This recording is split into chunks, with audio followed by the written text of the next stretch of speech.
Hi, I'm Roscoe, and welcome to Used EV Marketplace. It's a tough week out there this week, and well, normally we've got an action-packed show for you tonight, but things are a bit tough around the world just at the moment. And well, while we'll be dealing with all our usual deals, data, and discovery tonight, just want to reflect a bit about what's going on around the world. It's tough for anyone out there at the moment. We feel you, and just a little bit closer to home at the moment. Some of you may have heard of an incident in Sydney town in the last 48 hours, 24 hours in Potts Point in Sydney. There was a home invasion. There was a couple of people injured.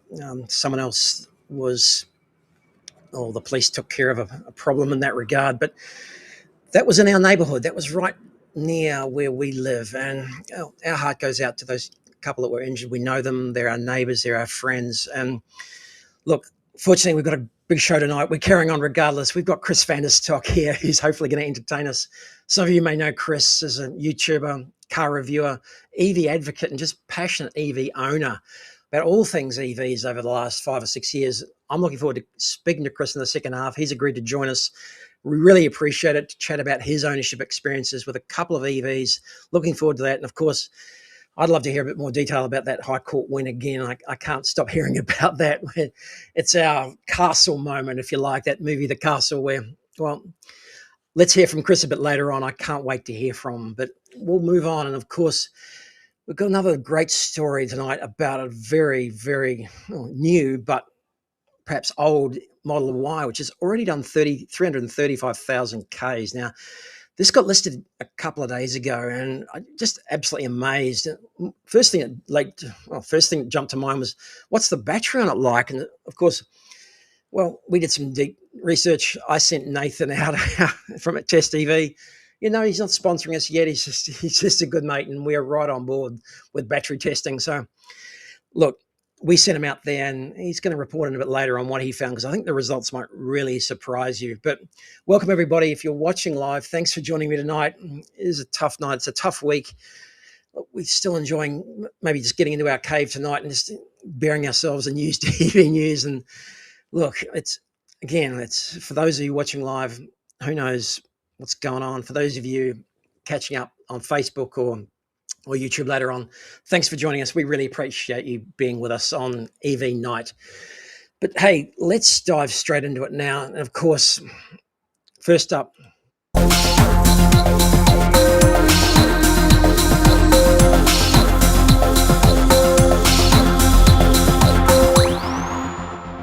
and this fantastic news came out today. And again, what are we doing reporting about new EV news on a used EV car show? Well, we can't ignore this.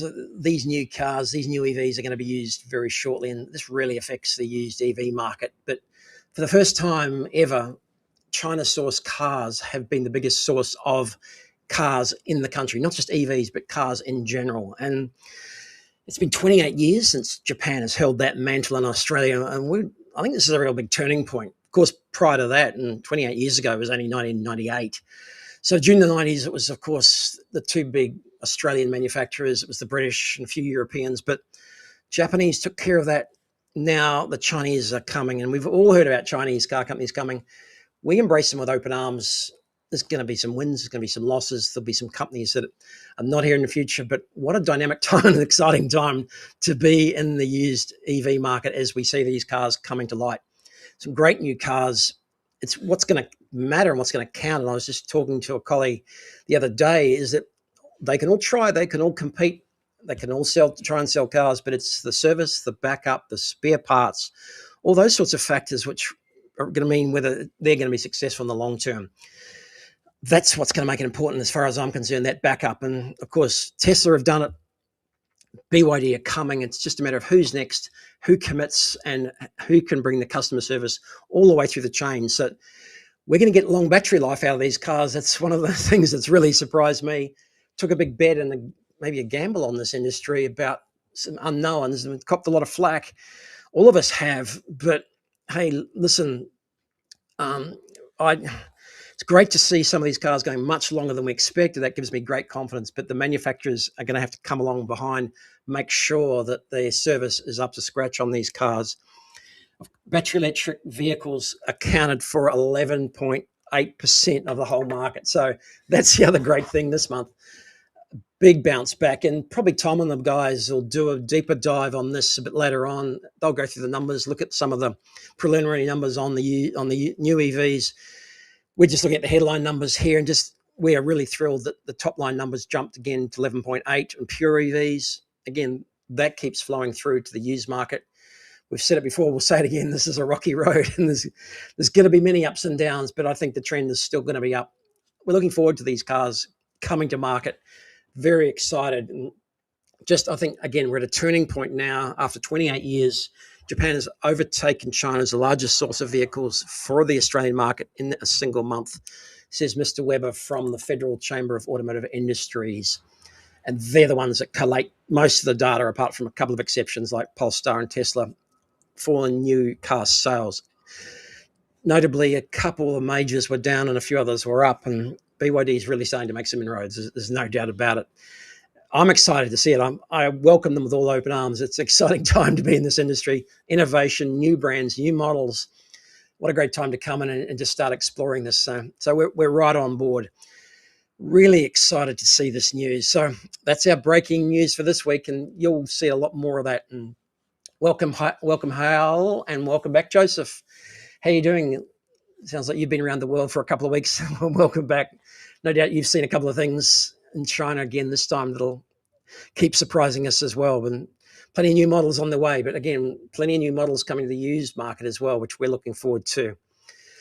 But again, this used model came up on our site on AmazingEV. Of course, our dedicated used EV marketplace, which proudly brings you this show. At the moment, we have built a dedicated used EV marketplace that, was designed especially for used EV owners and buyers and sellers, just used EV people, just EVs. You can list normally for $29.95. There's a link down in the description below, and you can use the QR code, snap on that straight to the website to list if you want to. We'll help you get the word out there. It's a challenging market for car sales for used EVs, but this one cropped up in the last couple of days, and what really piqued our interest was the fact it's done 335,000 Ks, and at first I couldn't believe it. I was totally flabbergasted. I couldn't believe it. Chris Vanderstock and I both got this model, I think a 2022 Model Y, standard in white. I think he's got white interior, but pretty much exactly the same car. I'll be fascinated to see what he's done in terms of Ks, but I've done 100,000 Ks through a combination of a bit of Ubering and just general driving around the city. I've got some maintenance bits and pieces. Now, I've done 100,000 Ks in 3 years. This one's done 335,000, and just absolutely amazing. First of all, we couldn't believe it, right? But then we spoke to the owners, and they've got a Uber car rental company. So they got the cars out on the road. They're on the road almost 24/7. And so it's been doing 2,000 Ks a week for 3 years now. It's remarkable. There's a full maintenance schedule to go along with this. There's lots of things have been done to keep this car in just tip-top condition. Uber have got their high standards. They ensure that it's got to be roadworthy as well, and the interior has got to be quality. No doubt they've kept up, and it lives in Brisbane. So, of course, the next most natural thing that we did, I chatted to Nathan about this, and we said, we got to check the battery on this. This is unbelievable. I got no idea what this is going to be. I don't know whether it's going to be 50% or 60, 70, 80. This has done the equivalent of probably 12 or 13 years driving already in only 3 years. Like an average motorist does 25, maybe 20, 25, 30,000 Ks a year. 10, 12. This has done the whole life of a car, of an ICE car, used car, which, by the way, is only about 12 years on average. This has done the whole life of a car in 3 years. Maintenance, ready for a new owner now. You could argue about the price. It's up to the owner. They can put whatever price. We give price guides, but we don't dictate.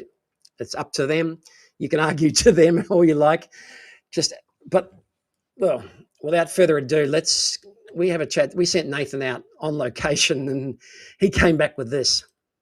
I'm testing with me and my friend, the chicken.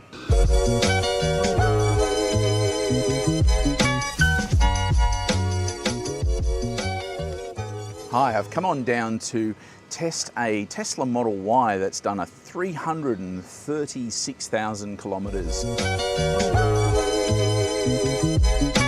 going to come and check it out.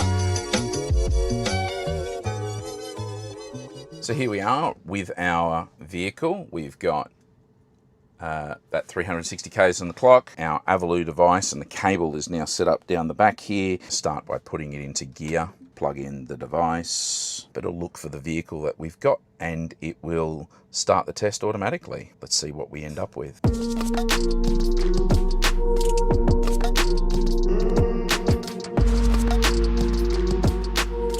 Alright, so after just 3 minutes, we've got a solid green light on our device. Put the vehicle into park and we can disconnect the device and then we will have ourselves a test in just seconds.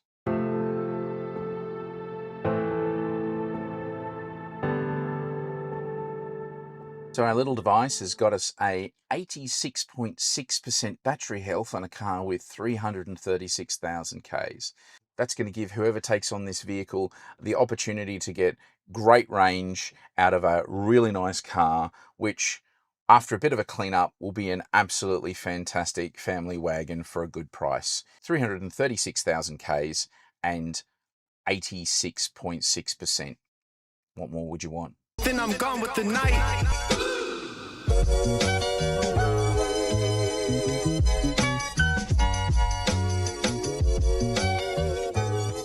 Well, I just can't believe that.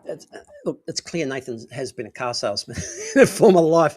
He has had a long and distinguished career in car sales.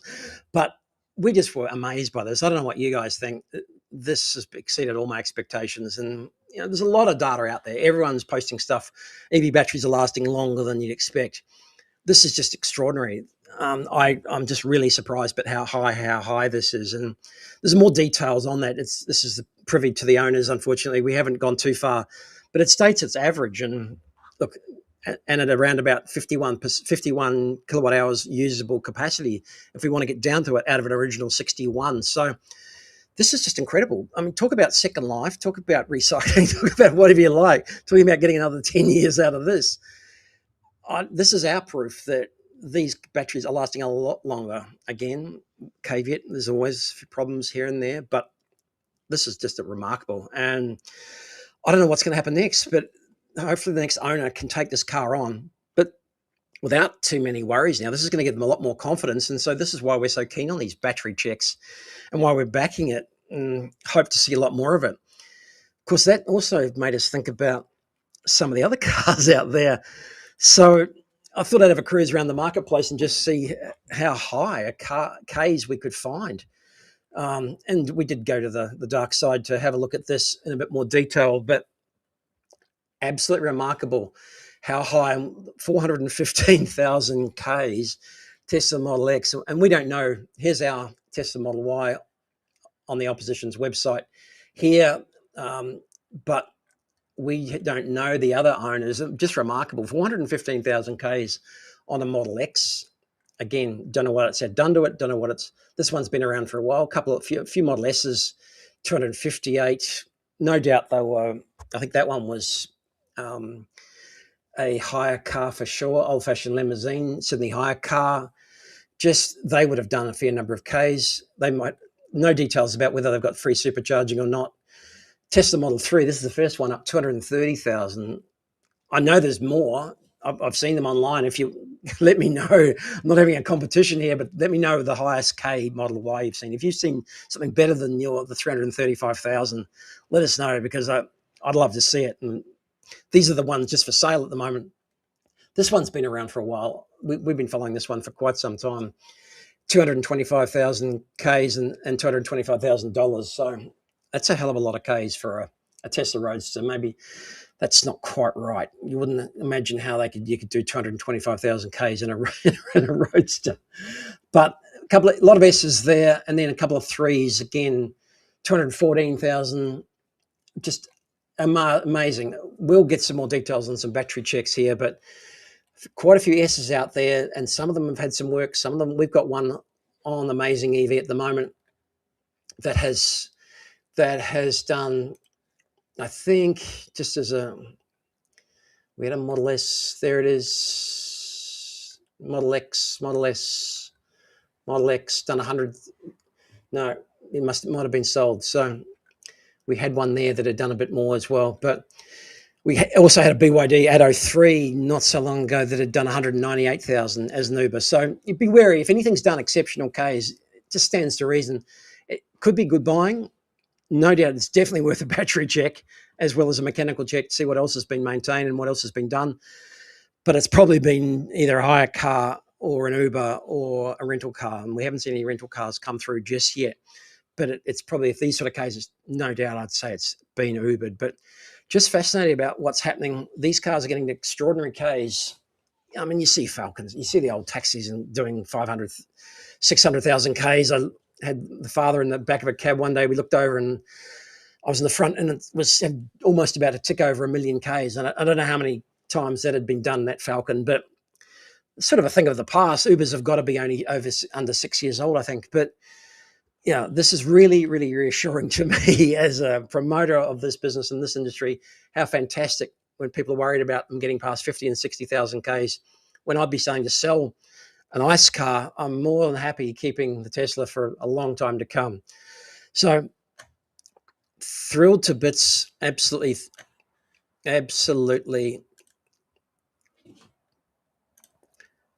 thrilled to bits with that story. And look, again, if you want to list or you want to help promote your car for sale or you're looking to buy one, let us know. We're happy to find one. If it doesn't have to be a high K one, if you've got more confidence around the 50 and 60 mark, again, I think you can buy with confidence. And it's just a different world than it has been with the ICE cars. So, and speaking of different worlds, my favorite time of the week, we did a great show with Ross Durango last week and his new project, and he's brought out a charging system which is like a boom. Take a look at that episode from last week, the vehicle from his company Vehicle Charging Solutions, the vehicle vehicle charging VCS1 Mark 1 Mark 2 coming, pending council approval, on trial at the moment. Also, Sarah Aubrey had an article out in a couple of publications this week as well about some work that Inner West Council are doing here in Sydney about the track systems. And there's a couple of those in the UK, channels cut in track systems to accommodate off-street parking. But we got this fascinating message in the inbox this week, and good to see some people tuning in from the UK. So that was the first great point, but great content. But I can just say from the UK point of view, this is a great idea with charging situation outside of your house if you don't have a driveway. But my first house was exactly what a row of about 30 Victorian houses, and most of the time you could never get parked outside. And we get it. It's not for everybody. It's not always going to work in some of the inner city places where you don't have off-street parking. It's just one solution, perhaps not the solution, and we're all for solutions and different ideas. I said, thank you for watching. We agree it's not always the most practical solution, but it's one of the many ideas for considering for home charging. Public pole chargers are becoming popular in Australia too. And a bit of cordial banter for a change on YouTube comments. Thanks for replying. And yes, quite agree. The poll idea is great. So I believe they've got that in the UK.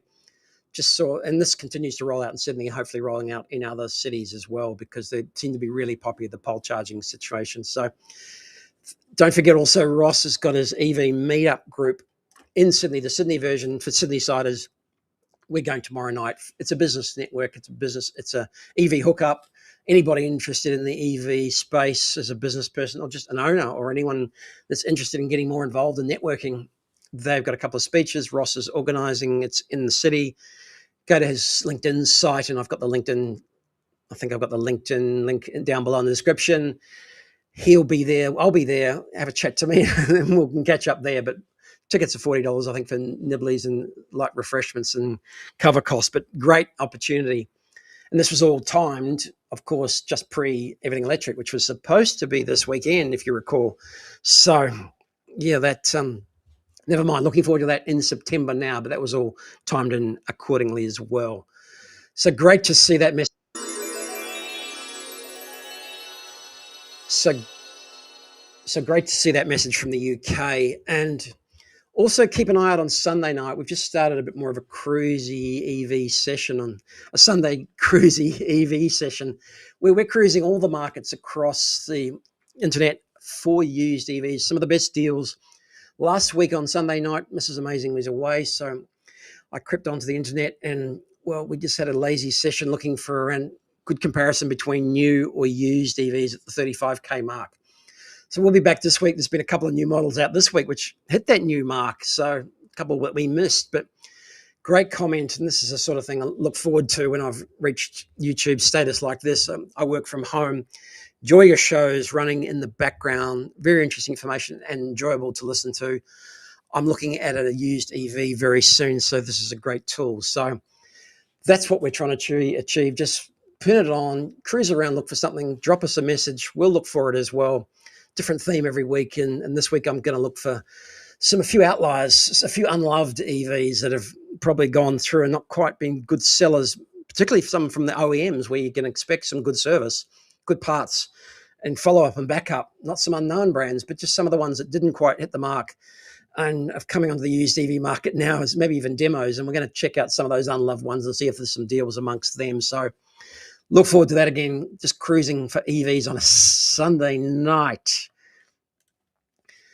Thanks for being with us again. Thanks for joining us, guys. Joe, Tesla Wire AU, good to see you again. Thanks for joining in, guys. Hey, if you've got any questions for Chris Vanderstock about anything he's done, he's got some fantastic content, particularly if you want to see some cars that ask him to review or coming up. I'm not doing new car reviews, so but he's got about probably 20 times more subscribers than I have. So more skin in the game, more time on the road here, more cars driven. We're going to talk to him after the break about his ownership experiences with a couple of EVs that he's had and how he enjoys them, why, and what he loves and what really attracted him to the EV space. So stay tuned. We'll go in an ad break and we'll cruise around some of the listings this week on Amazing EV, and then we'll catch up with Chris just after the break. Can we do it?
Hey, Chris.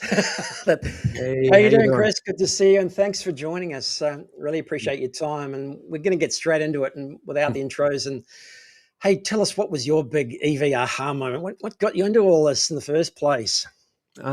Look, for me, I guess it was I used to watch Zach and Jesse on Now You Know Yeah, YouTube channel. yeah. Been a big fan of theirs for years, and I used to participate behind the scenes in helping them collate news stories and so Is that forth. right? And I think probably it started back in 2016 when the Tesla Model 3 was first announced, or maybe even launched in America. I think I'm wrong about that. I think it's 2017 for America. And I was like, oh my goodness, it's an affordable electric vehicle, which, I knew full well the exchange rate was going to cost more than what the Americans could get it for, but I was excited. And so I started learning everything about what, Tesla does, but also what electric vehicles are and what options do you have. And Yeah, after doing the stuff with the Now You Know guys for a while, I thought to myself, you know what? There's no one in Australia actually covering yeah, this, and yeah. I want to cover that. So I started back in, I think, 2018, 2019, doing my own content Mm. because I've been on YouTube for years, and it used to Yeah, be my family videos and technology that will come to my house sometimes, and I'm like, yeah, this is interesting. I'll review it. yeah. I like tech, and it's just sort of grown from there, and things happened. Well, look, that a lot of people come from the tech space, and yeah, myself included. I just got to the stage where it just didn't make sense to be driving. I, from everything else was electric. Everything else, from an audio visual perspective, was electric, and it just made no sense Mm. that the car was petrol. And I just had decided, yeah, woke up and decided the next car had to be an EV. It was as simple as that. And Wow. like, what was I came from a Volkswagen line, so I was waiting for that Volkswagen. It was in my sights, and maybe it's still a long way off. What was your first EV? Mm, Mine was a MG ZS EV back yeah, in 2020. Quite a reasonably priced car for its yeah. time. It was at that moment the cheapest you could get in Australia. It was about 39,000 drive away. Is that right? We got an X demo model, so we paid a bit Yeah, less than that. So I felt that we got a great deal. yeah, Appreciating the fact that it's a small battery though, so yeah, it's only like a 44 kilowatt hour sort of yeah, battery. NMC, its battery management system, sure, it's thermally cooled, liquid yeah, cooled, better said. But there's no, I can't sit inside the car, yeah, go to 80%, which is what I should be doing. yeah. So we kind of had to nanny it a bit. You've still got that one. We'll dig into that a bit later on. Let's Mm, go into, because I watched. I went back and did some research and watched some of your videos about it. Yeah, the pluses mm. and minuses of ownership, and but yeah, interesting. We'll compare and contrast, because then you got something else as well, right? Mm. Yep, yep. So I've got a Tesla Model Y Yeah, 2022 model, like what you said, your one, yeah. with the hard suspension. I've been down rabbit holes on Tesla suspension since I've found out that some bushes and suspension components need to be replaced. I've been down rabbit Mm, holes about how to fix these problems. Go down them if you want to, because there's a myriad yeah. of solutions. But I don't want. I'm not sure if I'm going to throw too much more money on what was a very cheap solution in the first place. But yeah, Mhm. we're agreed on that.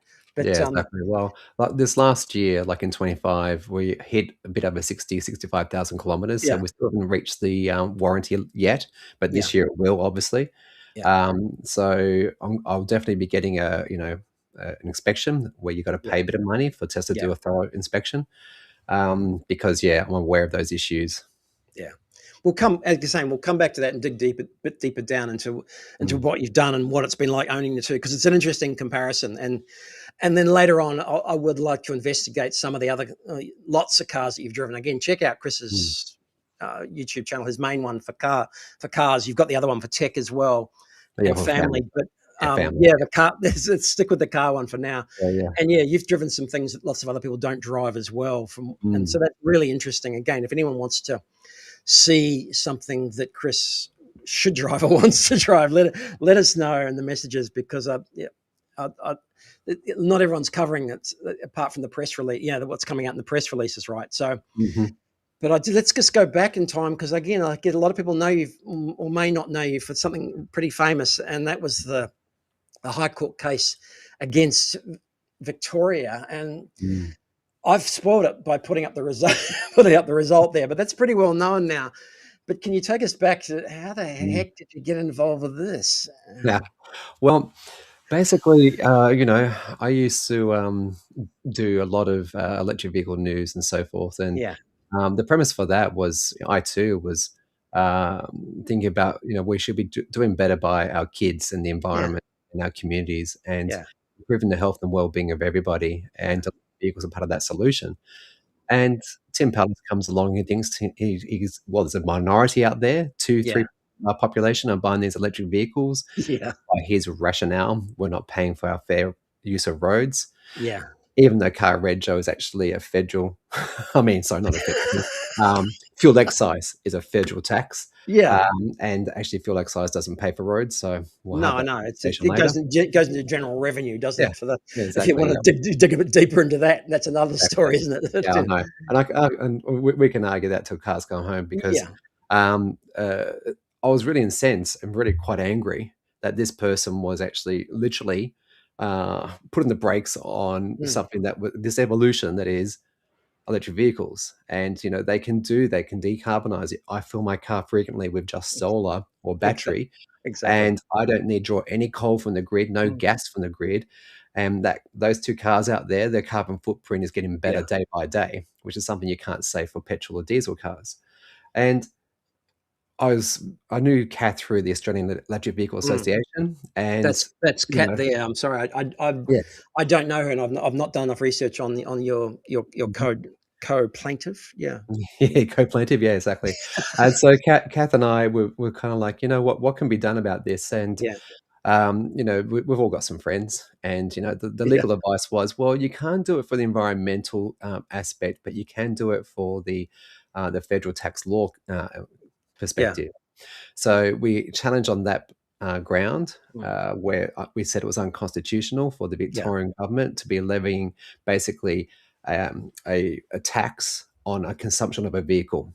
So that's something that only the federal government can do and not states. yeah. And I there's been previous see, I precedents in see. time Mm, whereby there was a lot of cited law. Well, I actually attended the hearings in Canberra when we had our hearings on, and there was a lot of cited law that there's been previous high court decisions, and there's a final decision. So this is the highest court in Australia. So there's yeah, no appeal. If you lose in the high court, that's it. It's law. It's law. yeah, And so no pressure now. And so um, there was a case in Tasmania and New South Wales mm, whereby those state governments were trying to actually, get people to pay for, I think it was tobacco, yeah, on a state tax and on videotape rentals or something yeah. like that. It was quite ridiculous,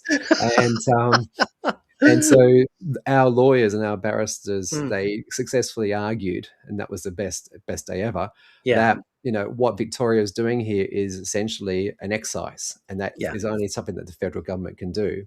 So for us, the conversation, my belief was that we need to be encouraging people into electric vehicles and not disincentivizing yeah, them by making it cost more. And so it was successful, which is really yeah. awesome. How long did that all take? Right, Oh, and ages, yeah, ages. I think basically it was like end of 2021 that order when was we dated. lodged Yeah. it, and then it was Oh yeah, a good year and a half before the yeah, hearing. A lot of going backwards and forwards with the lawyers and the Victorian state government, mm, putting the case together. And yeah, like the MGs at SEV is actually part of that document there. yeah. So part of the evidence brief is actually my MG out there, which is fascinating.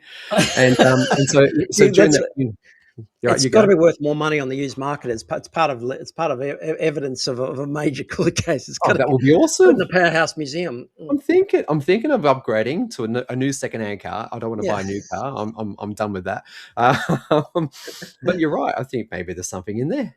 That'd be good. I'm thrilled. I'm thrilled with question two. I bet you were as well. I'm going to ask you how did you finance it? I'm thrilled with the answer to the question Mm, too. Who should pay the costs of proceedings? This is yes. the defendant, which is the Victorian government in this case. So, Hmm. Yes. how did you finance it? Can you tell me that more Yeah, about that? Or sure. So we had to pay for the lodgement fees and our initial work with the lawyers and the yeah, barristers, and so that was substantial. So we put together a crowdfunding sort of campaign, yeah, okay, and yeah, with thanks to like hundreds yeah. of Oh, Australians, brilliant! Absolutely brilliant. not just from Victoria but from around Australia and Yeah, even overseas. We even had people from overseas donating. We were able to raise a bit over $50,000, which didn't pay for all the court yeah, costs, but then the lawyers all agreed to defer until actually the outcome. So if yes, it good, didn't go yeah. our way, we would have gone back to market and we would have said, please help us out. It's harder. Um, It gets harder to raise money when you've lost. When you've lost, it's not. Right. Exactly. And I don't think I'm saying anything wrong or that shouldn't be disclosed here. Is that the lawyers did say, look, if it doesn't go our way, the Victorian government will be kind of thinking, well, it's Chris Vanderstock and it's Kath, and there's everyday individuals, and Chris is a nurse, and Kath is an engineer. I don't think we should go after the little guys. No, So exactly. Yeah, that was kind of the thinking there, but thankfully it did yeah. work out. You But can can I you can say, play but the between you can play the big boy tactics up front, but then when it comes, if the decision goes the other way, then you can mm, back down again, yeah, right? yeah. But the interesting thing here, and this is why many people donated, was that this actually had a national impact, Yeah, because New South Wales, Western Australian government, I believe even for one heartbeat, Tasmania were yeah, proposing similar legislation and a tax for yeah. them. And so we all the other states and territories jumped on board Victoria and supported them Mm. as potentially, co-defendants. I think it's the Yeah, term. We're the plaintiffs, right? Yeah, they're defendants. And so they all came, and they also represented in the High Court, arguing their case to actually be able to have this ability. And between the actual hearing, well, before the hearing even occurred, the Victorian Ombudsman for Complaints put together a recommendation, a paper about 30, 40 pages with about 110 issues with the actual taxing, noting yeah, that people have been deregistered without being notified, yeah, that people who are overseas who cannot do an odometer reading yeah. cannot actually do this, that obviously people who are driving interstate are paying money back to Victoria, supposedly for Victorian roads, but even though they're driving interstate. And Yeah, where so does private public use actually start and stop? And if you go on a toll road, is that actually considered a private road, or is that actually a public yeah. road? Oh no, it was brilliant. So Mm, by the end, and look, to cut it down simplistically, I guess the tax was a per kilometre tax. Don't worry, we mhm, won't worry about the cents or how many, but it was a yeah, per kilometre tax for Victorian registered EVs, right? No matter yep, what they did, where they went, you had to pay to drive it, and you're supposed to keep a log of it and pay the government. And you did actually pay money, right? Yeah, yep. I paid close to $1,000 during the period that I was yeah, actually being taxed. And I think it was well put by one of the lawyers, saying that this is actually effectively, in fact, no, it was one of the High Court judges who said mm, this. And she listened to the argument by Victoria and challenged the barrister and said, so wait, you are actually telling me that you are tolling for every single kilometer that person drives their vehicle. So yeah, every road that you drive on, every private driveway, yeah. everything is actually tolled. And then she goes, "Does that not seem like an excise to you?" Yeah, And we were watching very closely how they were all sort of talking and yeah, asking questions and looking at their own little books of law and so forth. And we felt that we were pretty confident with 4 out of yeah, the 7, but we were unsure of the other 3. And all we just needed was the majority, and then we yeah. got it. So you won 4-3, yeah. Yeah, exactly. I know it's all you need is a majority to win in the High Court. Mhm. Do you watch them film the castle and feel like it's your castle moment? Someone's going to come and make you. Not really. I think it's I like the merits of the castle, and yeah, I don't like the idea of living that close to an airport, to be honest. yeah, I know that it's But yeah, I like to think that we've done something to help at yeah, least get people into electric vehicles and encourage them to a better form of transport. Because I mean, let's face it, right now yeah, with the Middle East conflict that's occurring, the volatile prices of yeah, petrol and diesel. We import 40% of our petroleum from that region, and prices have gone through the roof. And about 70% of people can actually charge at home and or from a wall plug somehow, and just get yourself an electric vehicle plan and fill up for $3-4. Exactly. I know, it's brilliant, and I know, and we're not being smug, but it is fantastic to know that we don't have to go and queue up at a petrol station, and we don't have to pay double the price suddenly for petrol. So Exactly. I'm not going to be smug about it, but I'm just I'm quietly happy that it's that we made that choice, and I feel the same way. In quiet moments, I'm thrilled that I'm just using electricity, which is fundamentally renewable, and as far as I know, there's no limit to the amount that we can make at all. So exactly. and so interesting the way the arguments keep folding out. But I know that was, I think it's brilliant. Again, I know you've told the story many times. I just really, it's fantastic. Wanted to hear it again, and because some of the details are just brilliant, and the outcomes just extraordinary. So again, I think the important part also, it was about to set some precedents for other states as well. Which made them all turn around and go back to the drawing board as well. Yep, exactly. And so sadly, the federal government has talked up a few different times, but seemed to go nowhere with it around introducing something at a federal level. And look, I'm not against a tax that actually would help with actually building roads or electric vehicle infrastructure or improving road safety. But if they do something like this, they need to do it for all cars out there.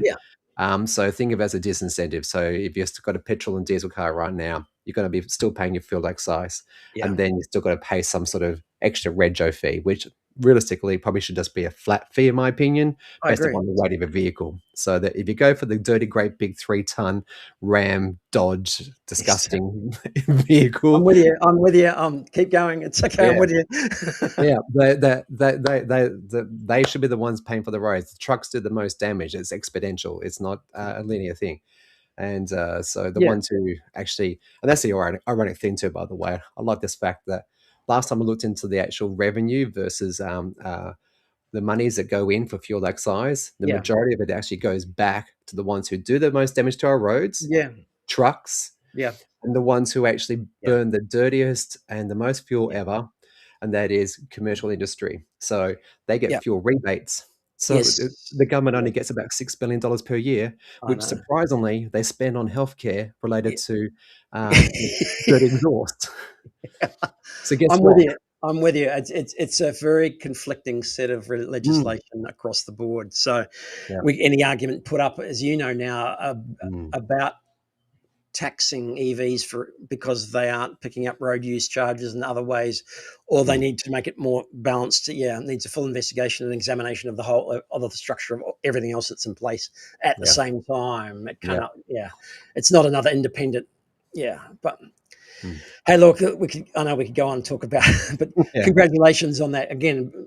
I think it's something as far as doing something in your whole life, that's got a rate up there for me. It would anyway. In terms of I've been meaning to print out the whole document and then bind and frame it, because maybe for the next 50 years I'll be arguing my name in the High Court.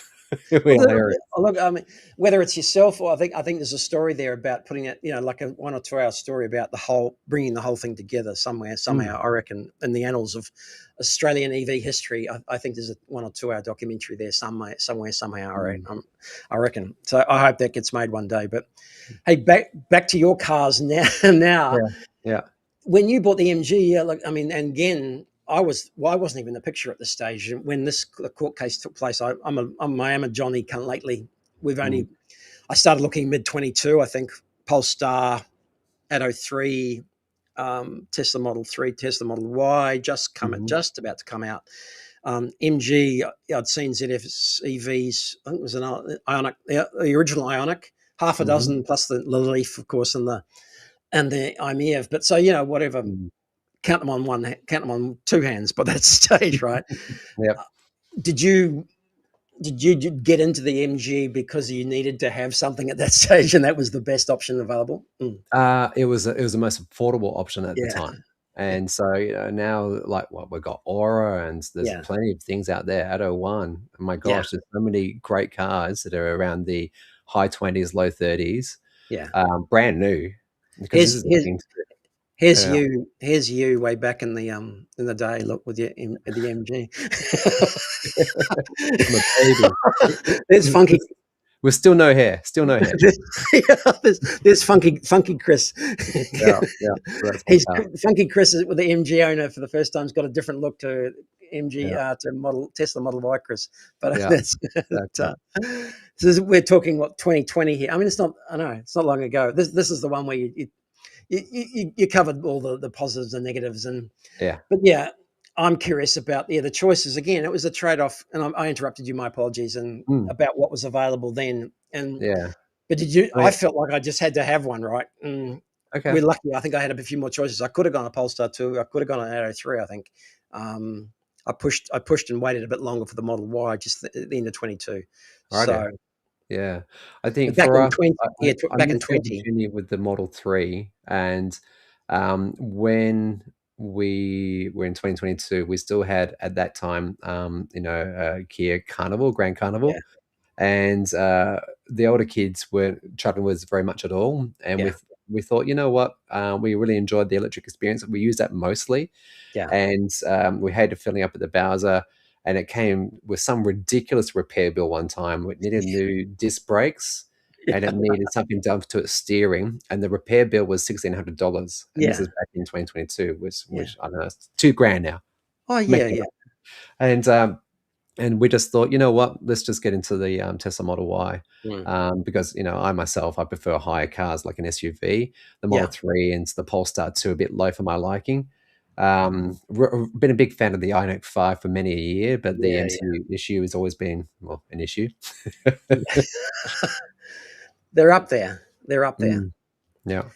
So this one was 2020, and again, you kept it again. Just have it as a second car or as a family car for the kids are the kids learning, or they driving Uh, at this? they've learnt in the MG. Yeah, okay, yeah, The insurance excess by putting them onto the Model Y is just not too much. Maybe it's just our insurer, because let's face it, every year we find in these days we'd have to keep changing our insurer. It's yeah, ridiculous. You make no claims, and yet they still actually do yeah. that. So, there I you go. know. Well, so a few interesting factors here about car ownership. Yeah, Mm, I'm insurance shopping all the time as well, because they're just putting mm, it up in a ridiculous amount for no particular reason. So, and yet yeah, amazingly, you can seem to get a better deal somewhere else. So absolutely. I'm going through the same thing. Anybody out there? I'm Mm. insurance shopping every year, every year as well. Exactly. And the thing too is that most, well, not most, but some are underwritten by the same company. Yeah, And it's kinda like, yeah, how come if I go with yeah, this one versus that one, it's actually the same underwriter, but yeah, this one's another $800? It's ridiculous. And the thing is, what's the expression? Laziness, the lazy person tax. If you don't shop around, they'll just hike it up. So you yeah. gotta keep moving. Again, yeah, big for any used owner. Keep shopping for insurance. Mm, Don't get too upset about it. Just keep shopping. Spend some time. mm, Save some money. yep, Seems to be part of the process now. yeah, Take the money you've saved on the discs and the pads. Upgrade mhm, the 2 grand you've spent 3 grand, 4 grand, 5 grand over 100,000 k's, mhm, and just spend it on insurance. yeah, Um, we had a Kia Carnival for our wedding car, and I drove it around New Zealand for a while in okay, 2019. So yeah, a lot of fun. But on that, why isn't there just a Kia Carnival precisely the same size, precisely the same mm. cost? Oh, Um, that's the, Kia EV9, which costs like yeah, $130,000. yeah, I know. It's ridiculous. This is a no-brainer. It's like Toyota walking out of the Tarago market and giving it to Kia. Mm, The Kia Carnival became the default seven-seater. mm, If there's not a gaping hole for that market for a seven or $80,000 car exactly like that, mm. I, I don't know. We're not in charge of product planning, but Yeah. it, They're all really expensive, because I'm just thinking about it right now. yeah, I think there was a recent announcement of the, longer extended wheelbase yeah, Model Y. Cadillac are doing the successor to the Lyric, or the bigger versions of the yeah, Lyric, with a third mm, row. Mercedes, they do a third row. yeah. Kia, they're all expensive cars, for goodness I sake. know. I know. It's just as much as there's been demand for that small car.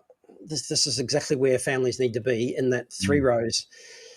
I don't, talk about product planning and talk about bleeding obvious. Yeah, right.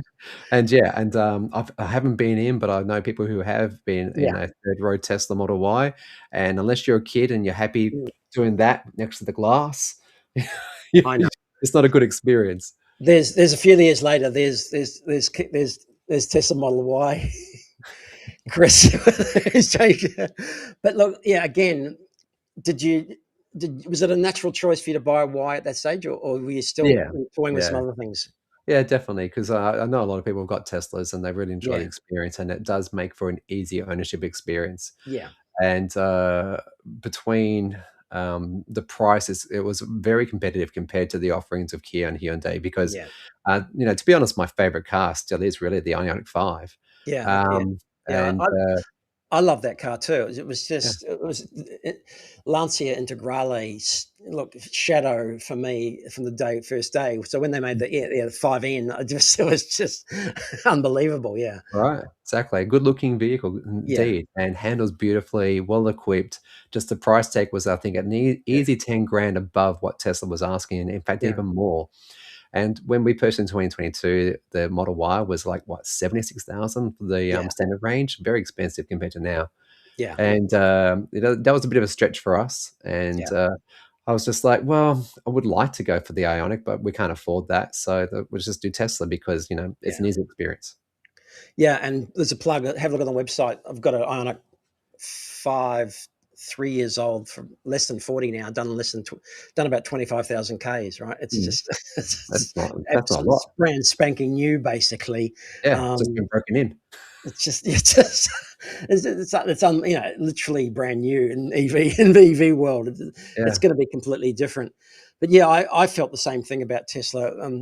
My Mrs. Amazing loved the simplicity of it compared to, I like the Polestar too. Just felt more. I'd come out of a VW and it felt just going into another European car. But then I realised I wanted a complete change as well. And mm, I know that hasn't been for everybody, but I've really yeah, enjoyed the experience of having the simplicity of it, and having that really stark difference, which is what I liked. And yeah. I've I been gotta in it. say, I enjoyed the Polestar too, but you know what I enjoyed more in the last year was the Polestar 4, but Yeah, you like that. Yeah. oh, so How did good. So good. there's been a couple of those on the used market already, and yeah, Mm. coming on and just had a couple of people selling them because of that rear window. And I don't know how was that in the short, over a short I time. didn't mind it myself, but Yeah, I understand why it would disturb some people. yeah, Uh, People know the vision change that you have to do when yeah, you're going from infinity to actual focusing on something, yeah, that's artificial. Look, I didn't mind it myself, and just the whole ride quality, the build quality, yeah, it was a beautiful successor to a Tesla Model S, and you can't buy that yeah, in Australia, as you know. And I'm curious because like Polestar's done some very deep cutting on the pricing yeah, for the yeah, brand new entry level version of it. yeah. So I'm going to guess those poor little Polestar foreigners who are selling them secondhand, mate. That was taking a bit of a bath. Yeah, I know. It's look. There's a bit of a groove happening there where, yeah, where some of the smaller, lower volume cars are struggling on this used Mm, market at the moment. It's simple, and Tesla's still got the lion's share, yeah, becoming a commodity. I've talked about it before, and it'll be part of the challenge of the next couple of years. Some Kias, again, when I'm talking low volume, just probably smallish volume on the mhm, secondhand market. It just doesn't get the pricing that you would have hoped, and the depreciation is bigger. Whereas yeah, Tesla's, yeah, because they've got the volume, it's almost commoditized. They're fitting into a bit of a groove on mm, pricing, year, mileage, and it's being normalized a bit more, so you can get a yeah, better outcome. It'll take yeah, a while with some of the other ones, but if they keep chucking models at them and then they're not sure, then they keep. It's the age old, if they keep discounting so heavily, they're just undercutting the used yeah, market exactly. completely. Yeah. Um, And also new owners, it doesn't instill confidence in them because no, some people do change their cars every 3 to 5 years. yeah, And, if that's you, then, I mean, I would still say go electric for sure. yeah, That's the first bit of advice I give anybody, and as soon yeah. as I hear the word hybrid, I just scream. Oh, yeah. And No, you're in a long line of. We've had one hybrid owner so far on the show, and he slipped through the cracks because accidentally. oh, it's just a poor ownership experience. You've got double Oh, trouble, so you got, double the maintenance, a higher yeah, maintenance cost absolutely. to start with. It's got a smaller battery, so your Yeah, experience of a battery electric vehicle, I know. even as a plug-in hybrid, is going to Absolutely. be not that of a true electric vehicle. So, of course, the takeaway is going to be, "Oh, I never got the range I expected. I Yeah. didn't. Oh, it's so expensive to service." It's like, yeah, because it was actually a pretty garbage car. I think there's going to be some big, I'm not going to say problems, but I think there's going to be some very interesting ownership maintenance experiences with hybrids in Mm, future when some of those things start to go wrong because yeah. you're not going to be changing, batteries and, oh, well, let's assume they last. But Mm, yeah, trying to make all that work together. I don't, all the individual components, no problem. mhm.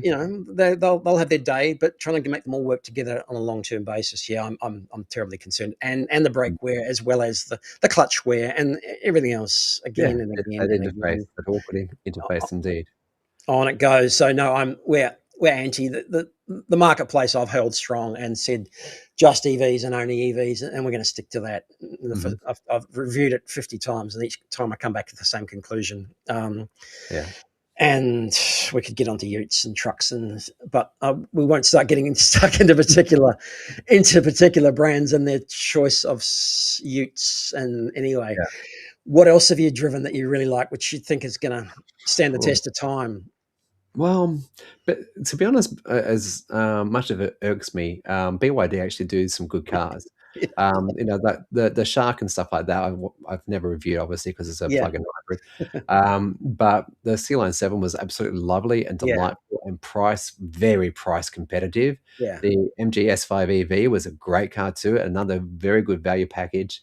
I mean, look, these cars have got heated and ventilated seats and steering, massage function, long yeah, range batteries, great yeah, build quality, all the features you could want, and for about $50,000.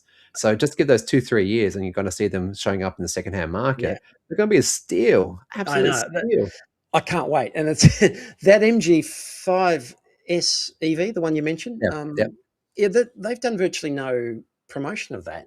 No, I It's don't get it. it either. I don't The understand whether, and yet the new MG4 is coming, Mhm, supposedly, and they haven't, they've sort of hidden away from that as well. I encourage MG to get out in the front foot again with those yeah, EVs everyone loved the MG4. It had its, sure you just got to plug Apple CarPlay or Android Auto, and as soon as you get it, but yeah, that's fine. It was a bit more analogy, yeah. but perfect little town car.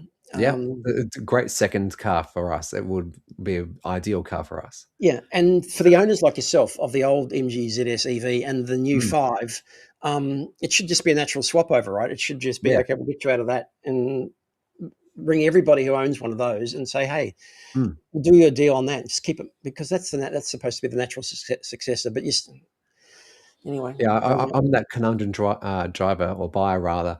I like small cars, and Yeah, so I like SUVs, but I also yeah, like small cars. So that's why I like the MG ZS because it's a small yeah, compact SUV, and this is what the MG4 is. yeah. And there's others out there like the Insta's a tiny one. That was a fun I, car to review. I did enjoyed you that. it's That just was fun. I've seen it. I've seen them on the road. They're way smaller looking than I thought. You, I you, thought it you, was. if you blow too hard, they'll fall over. It was tiny. I knew it was small. I could just picture it. Mm. It was tiny.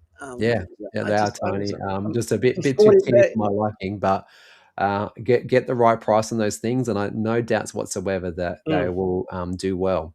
And here's the thing too, like just how MG doesn't seem to be promoting stuff. yeah, Hyundai's gone kind of quiet too. Like, yeah, what's happened to them? The Ioniq 5, the Ioniq 6, we've got coming out soon. What's the new one? I forget.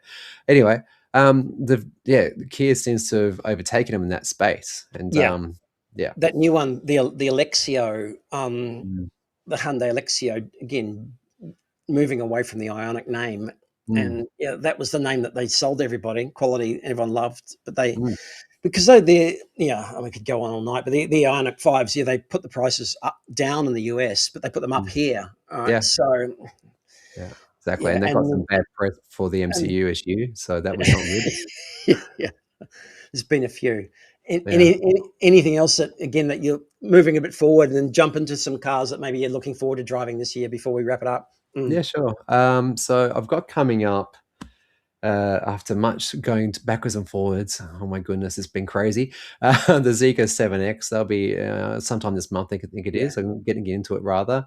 I've Yeah. just finished the week each in the Model Y Performance Yeah. and also the Kia EV4. That's a good package. That's a pretty good package. Disappointing though, it's got no frunk. So Yeah. don't Okay. why, and it's front wheel drive. Is it? Oh, okay. Um, It's front wheel drive. The yeah. Kia EV4. Mm. I'm not. Let me put it this way. I'm not following Kia's design language. Okay. Oh goodness, They've no. I'm not calling it anything. They just lost me. Okay. So, Yeah. Well, no spoilers, but basically my intro goes something like this: "Great car, very ugly to look at." It's because the hatchback version that's over in the UK, yeah. they've got a beautiful looking version of it. Yeah. We do not, and Yeah. and then also the regionalisation that needs to happen for Australia. Like I really want to see all car makers be putting the charging port on the left hand side of the car, Yeah. around that C pillar zone, ideally. Just makes charging so much easier because most of those cables, no matter where you go, are very Yeah. short. The I know YouTube simple on things the which right. can some simple things on some models that just rule them out for people because they're inconvenient, right? It's as Yeah, simple as exactly. that. It just does. Yeah. It doesn't work whether it's a charger on the wrong side, no frunk. Mhm. Um, Yeah. I think range is pretty much taken care of. We can expect good range for everybody now and Yeah. good economy, and Yeah. we're not so worried about power or I'm not interested in 0 to 100 or 0 to 60. So we're starting to get down to some nice utility factors about day-to-day living, which I'm curious about and Mm. interested. So Yeah, yeah, do you definitely. get a chance to get into any of the Europeans? Just What was the last European? I think probably Audis. I've been the yeah, Audis and BMWs quite a bit. yeah, They make very nice electric vehicles, to be honest. yeah, The Audis are a bit polarizing with their looks. I don't know what it is. They're just a bit polarizing. They look a bit old. And yeah. I Again, don't know. I was an Audi fan, but I've gone off their style and their design language and the Yeah. EVs, and they don't seem to be premium. Mm, The BMW is certainly like 25%. I think you've seen the number of new mm. EVs in Australia, new BMWs in Australia, pure EV, and Yeah. that iX3, they'll And sell out of that. for And very good whatever, reason, for very yeah, good and reason, whatever, and yeah, it's a value package. Like, I'm always impressed with how much, BMW actually throws into the pack. yeah, So, like a BMW, my joke is that, "Oh, you like that brand new BMW over there? Okay, you want a steering wheel? Oh, yeah. I know, you want some wheels? I Oh, know, okay. yeah, yeah. Yeah, Yes, seats are optional too. Seats are it's Option optional." City. Yeah, Yeah, exactly, that's option optional. city. But with the electric vehicle range, they fully load them. So they come Yeah, with the M Sport pack, they come with, yeah, the leather wrapped steering wheel, the leather yeah, seats, and the massaging seats, and the pilot assist, whatever it's called, the one that yeah, actually does everything, and it's actually AI, and so it's actually really quite good. yeah. So yeah, really good value package, and I can understand why people are jumping into that. And Yeah, the new apart from motorsport, BMW had probably, in my mind, I don't know if you agree, done the best job at transferring their brand and their technology-backed mm, brand, not just their performance, but their technology-backed mm, image into EVs, whereas the others, premium European brands, have really struggled, I think, to do that. yeah, All that exactly. they've ridden on the back of engineering, Mm, and what do you got in an EV? You've got another electric motor and another battery, and good luck to you. So. mm, Yeah. yeah, yeah. So Hey, yeah, thanks, Chris. Really enjoyed talking to you. I hope we can do it again sometime because no worries, no doubt Roscoe. you're going to have a whole heap more experience, and I'd love to share that with some of the viewers as well. And join us anytime. And thanks, and look forward. Where can they catch you? Just if you want to do a run through of your socials again, if you like. So Yeah, sure. So, basically just look for Electric Chris, you'll find me. okay, and you're in. I mean, they won't find you, but you're in Victoria. I'm Still, for actually in better or Victoria. worse, they didn't kick you out of the state. No, no. Actually, you know what? I'm in Sydney on Friday because I was supposed to be going to the Everything Yeah, Electric show, but they deferred that to September now. yeah. So I'm going up there to do a charging story. So if you wanna reach out and do a story with me, just say hi, put in the comments now, and I'll respond. Good. Thanks, Chris. We might get somebody in the next couple of days, but have a good Awesome. trip. I think there might be a bit of rain up here, but good luck. So Oh, no. Okay. Can we thanks for charge joining me. cars Good to now? see you and see you next time. Thank you. Alright, cool. Thanks, Roscoe. That was Chris Vanderstock, and look, what a great guy. Just brilliant experience all around in terms of what he's driven, what he's seen, his involvement in the EV industry. And yeah, if you want to see Chris this weekend, just DM him up here. He'll be around Sydney if you're in Sydney, because you might be able to join him on one of his videos this weekend. So that's it for tonight. We'll be back Sunday night just for a cruise around the EV markets. And this week we're going to have a look at some of those unloved EVs that, well, the ones that perhaps weren't as big as sellers new and made it their way onto the used market, either as demos, but now represent some pretty good value and still maybe haven't got all the bells and whistles of some of the latest ones, but might represent some really good deals. So we're going to cruise around and have a look at some of those. I'm Roscoe. Thanks for joining us this week. Good to be with you. And thanks, guys, for watching. Thanks, Joe. Thanks, Hal. Thanks, everybody. Thanks for watching. And I'll just leave you with the cruising around the latest listings on the used EV marketplace, Amazing EV now. Good night. Can we do it?